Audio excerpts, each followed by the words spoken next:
Can having healthy habits really help you sleep better at night? Yes! There are a few simple rules you can follow to improve your sleep and help you feel more rested during the day. Number 1. Go to bed and wake up at consistent times. Seems obvious? Maybe, but it's one of the most important factors to getting a good night's rest. Studies even show that people who sleep for longer, but have inconsistent sleeping times, feel less rested and more lethargic during the day. Number 2. Get enough sunlight. Most people know that you sleep better in a dark bedroom, but did you know that exposure to light, especially sunlight, during the day can also help improve your sleep? Make sure to get enough sunlight and limit artificial light exposure just before bed. This helps keep your circadian rhythm in check and ensures you get the best quality sleep. Number 3. Keep it cool.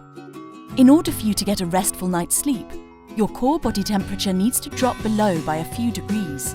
So instead of making your body work to cool itself down, try lowering the temperature in your bedroom. A blanket and mattress that let your skin breathe also keep you from overheating, resulting in deeper, more restful sleep.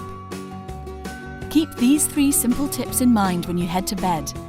We're sure you'll sleep much better. Emma Mattress. We care about your sleep.